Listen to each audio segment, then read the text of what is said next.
I had just finished my shift in the desert heat, the dust still clinging to my skin as I sat down in my bunk. The laptop screen flickered to life and I was met with an email, one that I wasn't ready for but I couldn't look away. The subject line, "Let's be adults about this." The words blurred for a second as I read through the short message.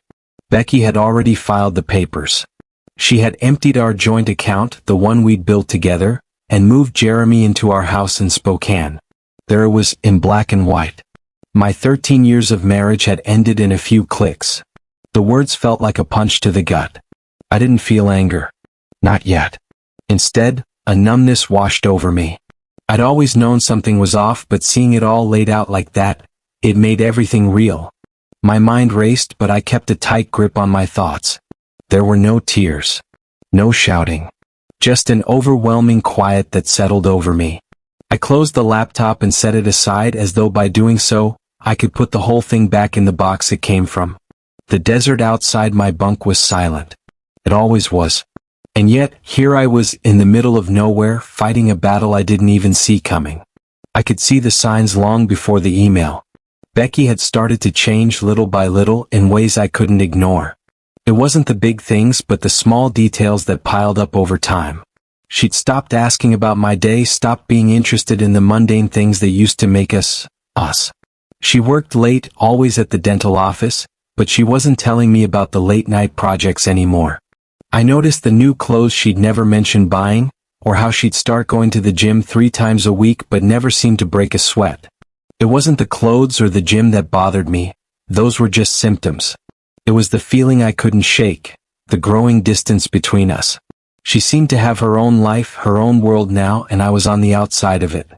I didn't confront her. I didn't make a scene or demand answers.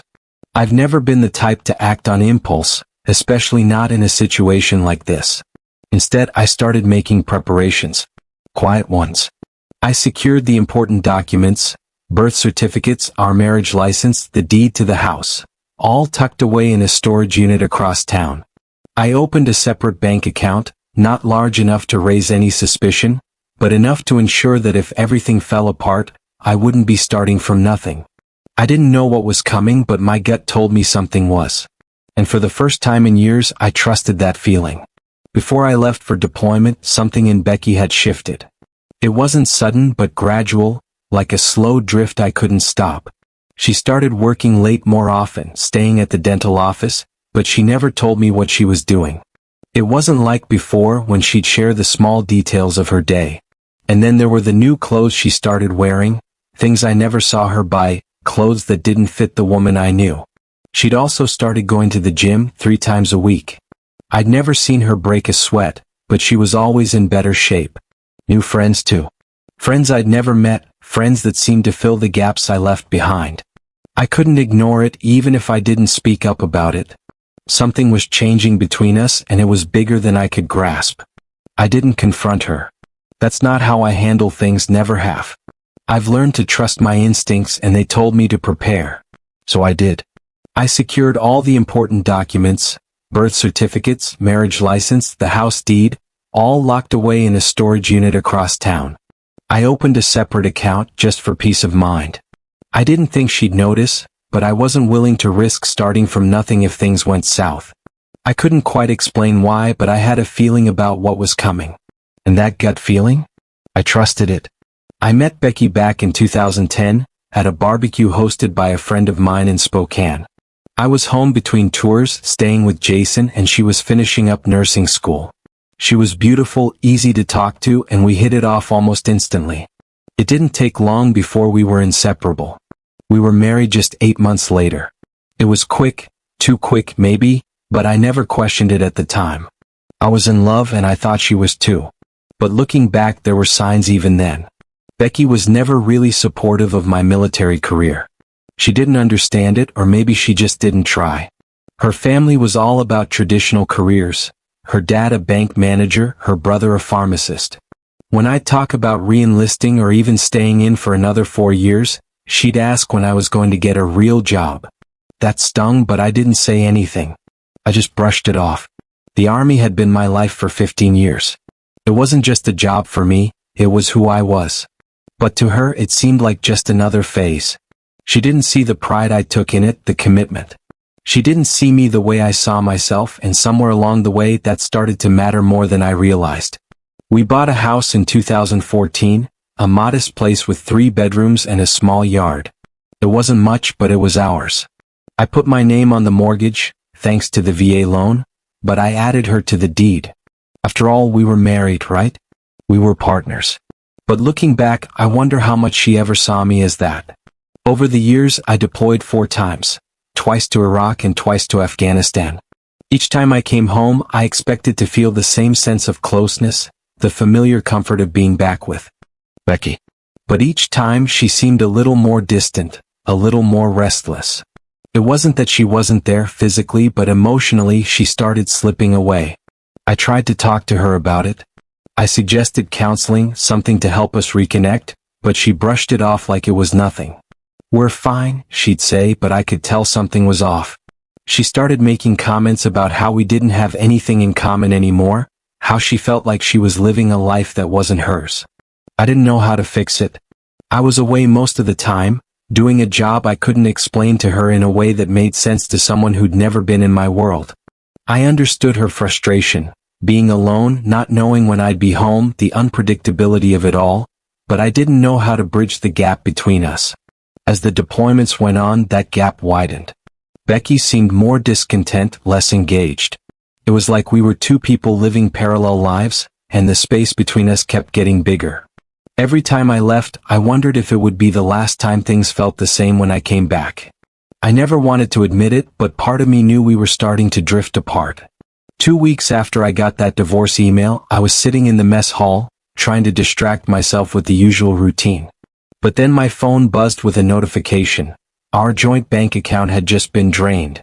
$88,500. Almost everything we'd saved up over the years, gone in an instant. The balance was down to just $22.37. I froze for a moment, staring at the screen, trying to make sense of it. My mind raced, but I didn't panic. I stayed calm. There was no point in getting emotional right then. I wasn't going to call Becky or confront her out of anger. That wasn't my way. I closed the app and set my phone down. No one around me noticed anything was wrong. Murphy, one of the guys from my unit, glanced over and asked if everything was okay. I nodded and said, "Yeah, just some account stuff." That was the end of it. But inside I was already planning. I knew I needed to act methodically. I'd made preparations before, and now it was time to put those precautions to use. Becky's actions had crossed a line, and I wasn't going to let this go without a strategy. I wasn't going to lose everything without a fight, but I wouldn't let my emotions cloud my judgment. This was bigger than just a financial hit. It was the final confirmation of everything I had feared. As the days went on, it started to sink in that Becky's actions weren't just about her leaving me. She hadn't just moved on with Jeremy.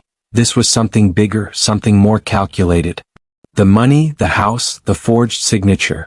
It all pointed to a well-thought-out plan, one that wasn't just about ending a marriage but about taking what was mine. I couldn't ignore the feeling that there was a financial scheme at play. It wasn't just a case of a wife wanting out of a marriage, it was the cold reality that she'd been planning this for a while. That withdrawal from our joint account, the sudden disappearance of everything we'd saved, it all felt orchestrated, and I wasn't about to let it slide. I called James, my lawyer and a good friend from the Army. I explained everything from the money disappearing to the strange refinance papers I had just started to look into. James was quick to pick up on the same thing I'd been thinking. This wasn't just a divorce, it was fraud, and I needed to prepare for a legal battle. I wasn't sure exactly where it would lead, but I was certain of one thing. I would reclaim what was rightfully mine. This wasn't just about getting my house back, it was about holding Becky accountable for the mess she'd created. And I wasn't going to let her get away with it. As I dug deeper, the layers of deceit began to unravel. James had started investigating the refinance application Becky had mentioned casually last year, and what we found sent a chill through me. Becky had tried to forge my signature to refinance the house, using the equity to take out a massive loan. It wasn't just a sloppy attempt, it was a deliberate act with the middle initial wrong and the stroke pattern completely off. It was clear as day that this wasn't a mistake, it was fraud. My heart raced, but I kept my cool. I didn't want to rush in without the facts. James and I spent hours reviewing documents, digging through everything we could find, and it became evident that Becky wasn't acting alone. Jeremy, her boyfriend, was involved in this too, and not just as a bystander. I found out that he had a criminal record, including DUIs and a fraud charge. They were working together, and it wasn't just about her getting out of the marriage, it was about stealing from me and from others like me. The more I uncovered, the more I realized how far this conspiracy went. It wasn't just Becky betraying me, it was a coordinated effort, one that involved manipulating military families like mine, using their trust and their benefits for personal gain. Becky had been playing a part in something much bigger than I ever imagined. I wasn't just fighting for my house anymore. I was fighting for the truth, and I was determined to expose every last bit of it. This was no longer just a personal betrayal. This was a calculated criminal conspiracy, and I was going to make sure they paid for it. I knew what I had to do, and it wasn't about emotion. I wasn't going to confront Becky, not yet anyway. I wasn't going to storm over there, accuse her of everything and get caught up in the drama. That wasn't my style. I had to play this smart. It was time to focus on strategy, not anger. I had the pieces now, but I needed to make sure I gathered everything I could. I wasn't going to let Becky or Jeremy wiggle out of this. They thought they could pull one over on me, but they didn't know who they were dealing with. I started making my next moves carefully. I consulted with James, going over the evidence and laying out a plan.